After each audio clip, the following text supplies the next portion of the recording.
在这个世界上最遥远的距离就是知道和做到的距离。我们时常沉浸在知识的海洋中，以为理解了、领悟了就等同于掌握了。然而，当我们在实际行动中跌跌撞撞，才发现那些所谓的知道，往往只是浮光掠影。距离真正的做到，真的还是有很长的路要走。为什么我们总是重复着同样的错误，即使已经深知其害了呢？这背后其实是知行合一的缺失。知识是力量，但更关键的是将力量转化为行动力的力量。没有行动力的知识呢，就像什么呢？就像没有灵魂的躯壳，无法赋予我们真正的成长和改变。那么如何跨越这道鸿沟，实现知行合一呢？大家好，我是大明。知行合一意指认识事物的道理，与实行其事是密不可分的。知是指内心的觉知，对事物的认识；行是指人的实际行动。知与行的合一，既不是以知来合并行，认为知便是行，也不是以行来合并知，认为行便是知，而是内有良知，则外有良行，便是基础，是前提，行是重点，是关键。所以王阳明先生的知行合一的4个字才被无数人奉为经典。首先这个认知是你大脑里面没有的东西，你肯定不会做。有句笑话说是什么呢？等老子当了皇帝，全村的牛粪都只能我一个人捡。你说他的认知里面没有比牛粪更值钱的东西了，所以他会不会做除了捡牛粪以外的其他事儿呢？还有句话说你赚不到自己认知以外的1分钱，因为你认知以外的世界对你来说就是不存在的。你完全无法想象别人是怎样赚钱的，你赚的每1分钱都是认知完善的结果，你赔的每1分钱都是认知缺陷的结果。所以认知就是认知和知道。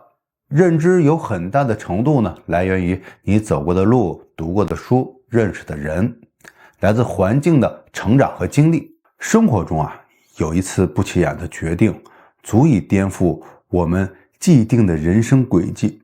就这种颠覆往往始于我们对世界的重新认识。这个里面我举个例子，作为小 C 的朋友，我亲眼见证了他因为一次认知的觉醒，从原本的投资物业的领域迈向了互联网的新天地。小 C 曾经是一个专注物业的投资人，他热衷于购买房产，希望通过租金和房价上涨来获得收益。然而随着时间的推移，他发现自己陷入了一种固定的投资模式，收入增长缓慢，同时呢也面临着市场加息波动的风险。他这个时候开始意识到，仅依靠物业的投资可能无法实现更大的突破。就在这个时候他的好友小 A 进入了互联网行业，并向他分享了互联网行业带来的种种机遇。受到了这个小 A 的启发，小 C 决定改变自己的认知，开始学习互联网相关的知识和技能。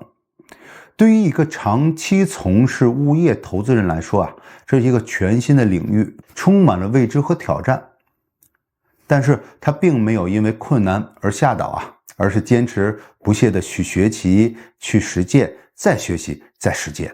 经过一段时间的努力小 C 逐渐地掌握了互联网营销和电商平台运营的核心要点，他开始将互联网的思维应用到自己的物业投资中，通过线上平台扩展租客群体，提高房产的出租率和收益率。同时他还利用互联网工具进行市场调研和数据分析，更加准确地把握市场的趋势和投资的机会。如今小 C 已经不再是一个单纯的物业投资者了，而是成为一个具备互联网思维的综合型投资者。他的投资领域得到了扩展，收入也实现了快速的增长。更重要的是，他通过改变自己的认知，打破了原有的思维限制，为自己开辟了更加广阔的发展空间。这个是非常难得的。那还有一个是什么呢？动机。动机和目标是两码事儿。我们还拿小 A 举例子小 A 一直有一个强烈的动机，那就是摆脱贫穷和束缚，让家人过上好日子，同时拥有足够的时间来陪伴家人、教育孩子。这个动机就像一盏明灯，指引着他前进的方向。在这个国企的工作日子里小 A 虽然有着稳定的收入和体面的工作，每天这个上下班，但他深知这样的生活并不能满足他的内心渴望。于是他毅然决然地选择了裸辞，走上了自由职业这条充满挑战的道路。刚开始的时候小 A 并没有任何技能和资源，他也不知道该如何实现自己的目标，但是他坚信只要心中有方向，脚下就有路。他开始自学各种各样的这个技能，不断的提升自己的能力，同时他也积极寻找各种的资源，为自己的事业打下坚固的基础。经过多年的努力和奋斗，小 A 终于实现了当初的那个动机他的年收入比在国企干到退休还要多，而工作时间却不足当时的1/3。他有了更多的时间和精力陪伴家人、教育孩子，享受着家庭所带来的幸福和快乐。回顾自己的奋斗和历程，小 A 肯定感慨万千他深知那个动机一直像导航一样指引他前进的方向，让他不断地向需要的知识、技能、资源靠拢。虽然这个过程经历了许多艰辛和挑战，但是最终他实现了自己的目标。西方哲学家尼采说，知道自己想要什么的人能够解决一切问题，知道自己想要过什么样的生活，就能够忍受任何一种生活。想要成为什么，这就是动机，这就是动机的力量。动机一定要足够的强烈，强烈到为了它，我可以抛弃既得利益，付出任何代价。但是有一点我敢确定，就是如果说小 A 不离开，那他就不可能有机会。所以呢，每个人都有生命中的原始冲动，小 A 的原始冲动呢，应该就是实现自由。每个人的这种冲动是不一样的，对吧？有钱有时间陪伴家人，这个就是动机。实际上呢，小 A 是先有动机后呢才有的认知。因为小 A 当时也不知道后来自己能够做网站，能够做排名优化和小程序、自媒体等等，这些技能都是他后来为了实现这个动机而学习来的。这么说来，其实动机要比认知可能还要重要。很多人的问题是连最根本、最深层的动机是什么他都没有，当然也就不会有什么目标、计划、执行力和结果了。还有一个是什么呢？就是目标。那小 A 的动机是有了钱，有了时间陪伴家人和孩子，具体的表现的目标就是不上班还有足够的钱花。然后小 A 肯定就要想用什么方法来实现这个目标呢？一个行业一个行业的去套，一个职位一个职位的去尝试。通过几年的探索，最后确定下来的呢是最合适的。最后确定下来的最适合的就是互联网行业加运营职业。因为互联网具备不受时间地点的限制，开展远程办公的基础条件，从而运营则具备了可持续的特点。不像程序设计甚至是跑专车这一类是短期的项目，只有运营才能实现的资源积累、工作复利和相对的时间自由。当然，明白了动机和目标之后呢，执行力自然就有了。这时小 A 进入到互联网行业之后的自学效率可以说比之前的20年都高。常常通宵的这个去学习，还有去复习他实践的一些知识和技能，直到今天呢，他依然保持着自学的习惯。因为世界在改变，每个人都需要改变以适应这个世界。第四个就是能力。很多人有很好的想法，但没有执行力的原因，并不是说他不想做，而是他做不了。他不具备把想法变为现实的能力，无从下手，所以没有执行。就像那句话所说的，当一个人的能力配不上野心的时候，痛苦和焦虑就产生了。现实的资源和能力距离自己的想法太遥远，那个目标就像一座不可逾越的大山，所以很容易就放弃了行动。很多人就是有了这个想法，才去学习实践想法的技能和知识，但往往远水解不了近渴等你学会了，这个机会就不存在。我们都知道扎克伯格年轻有为，但你是否了解他的成长经历？在他10来岁的时候，他的牙医爸爸就花了家里仅有的1万美金就买了一台电脑。那个时候可是1980几年1万美金是什么概念对吧？因此扎克伯格在少年的时期已经具备了独立编程的能力。他爸的这1万多美金应该也算得上史上投资回报最高的成功案例了。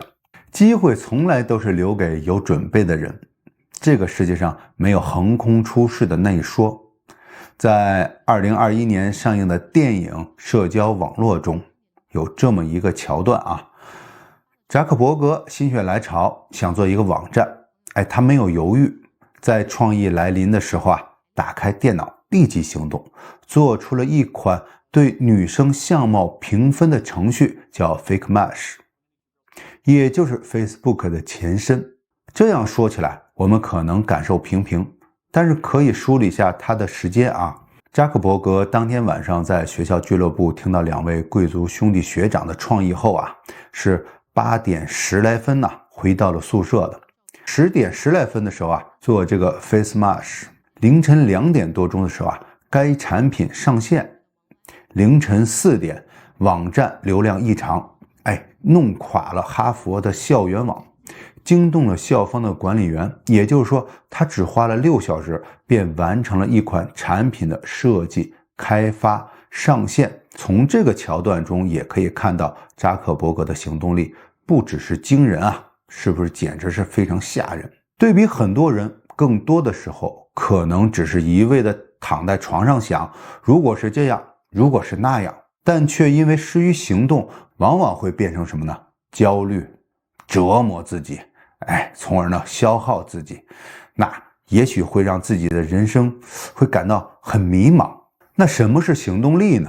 行动力是指策划战略意图，具备超强的自制力，同时呢能够去突破自己，实现想要做而不敢去做的事儿，或者是自己认为自己的能力不足的事，制定计划就下决心一定要去实现。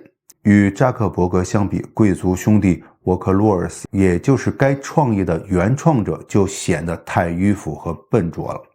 他们总认为时机不成熟，缺钱，缺团队，一直在寻找投资人、技术人员。结果呢，扎克伯格捷足先登了，一个人就这么着把事儿给干成了。后来就有人总结说扎克伯格说明了执行力的重要性。创意不值钱，我们需要把一个想法尽快的完成一个完整的产品，因为这个世界上最遥远的距离就是知道到做到的距离。从认知到想法再到目标，执行力和结果是一条线来的，缺一不可。你之所以道理都懂，但没有执行力的原因，可能就是缺了上述其中一环或者是几环。重新问问自己，我想要什么？我想要成为什么样的人？我想要如何才能做到？将军赶路不追小兔。没有执行力的人，根本原因就是没有动机和目标，或者就说是什么呢？动机和目标不清楚。判断一个人的心智是否成熟，就看他的认知和思维方式。还有一个重要的标准，就是是否具备自控力，愿意付出去做那些短期看不到收益但长期有前景的事情。我们都知道小孩的专注力比较差，做事儿3分钟热度，就是因为他们的心智不成熟嘛。不懂得延迟满足感，所以最喜欢玩手机，因为手机就是即时反馈的东西。你跟他说下周考试第1名可以得到什么奖励，他会很有兴趣。但是你跟他说考上哪个学校可以得到什么奖励，他估计就没什么兴趣了。因为什么呢？目标太遥远了。很多人喜欢说我想赚钱，是谁不喜欢赚钱呢？但我也喜欢做自由职业，但我没有技术，而且现在会不会太晚了？这么说吧，种下一棵树的最佳时机，一个是10年前，一个呢是现在。任何一个行业都有人丰衣足食，有人食不果腹。成功者找方法，失败者找理由。你所有的怀疑、焦虑、拖延、不行动，只有一个原因，就是你心智不成熟，没有特别想要的东西罢了。想想小朋友玩游戏的时候，那种全神贯注的样子，是不是让人羡慕？其实我们大人也是一样的，只是随着我们的长大，好像越来越多的事情变得不得不做，而不是我喜欢做。回想下，从选大学的专业到找工作，从找对象到创业，再到生子和教育孩子，这些事情里有多少是你真正按照自己的内心想法想去做的呢？又有多少是听了父母、亲戚、朋友或老师的建议，觉得应该这样做？如果你总是按照别人的期望或建议去生活，那你可能永远都找不到真正的动机和热情。没有动机和热情，就像汽车没有油，走不远也跑不快，更不要说是执行力了，那根本就是空中楼阁。所以问问自己，我真的在为自己活吗？如果答案是否定的，那不妨停下来，找找自己真正喜欢的事情，然后全力以赴。因为只有做自己喜欢的事情，才能拥有源源不断的动力和热情，才能活出真正的自己。你知道吗？其实一个人有2次生命，第一次是咱们从娘胎里出来的那一刻，咱们开始呼吸这个世界的空气。第2次呢，就是咱们心里的那次觉醒。那一刻，咱们明白了，这辈子不是为别人活的，而是为自己活的。咱们知道了自己的心里真正想要的是什么。说到成熟，很多人都觉得跟年龄、学历有关，但其实真正的成熟跟这些没有多大关系的。它跟之前视频讲过的3道天雷有关不妨你们去翻一翻看一看，跟咱们经历过的事情、心里的那份觉醒有关。有些人活了一辈子，但心里头呢始终没有想明白自己想要什么，那他可能还真需要这3道天雷去刺激觉醒他。那你说这个心智成熟不成熟？你让我说，我就像给你举个例子，它就像一颗蛋，如果孵蛋的温度和时间都不够，它是不可能破壳而出的呀。所以朋友们，尤其是年轻的朋友们，如果你觉得自己缺乏执行力，总是做不成事儿，不妨好好想一想，我心里真正想要的是什么？只有找到了这个问题的答案，咱们才是真正的走向了成熟，才能拥有那种由内而外的动力和热情，才能把事情去做好，才能过好咱们这一生。真诚的希望每一个人都能找到自己的方向，活出自己的精彩。加油！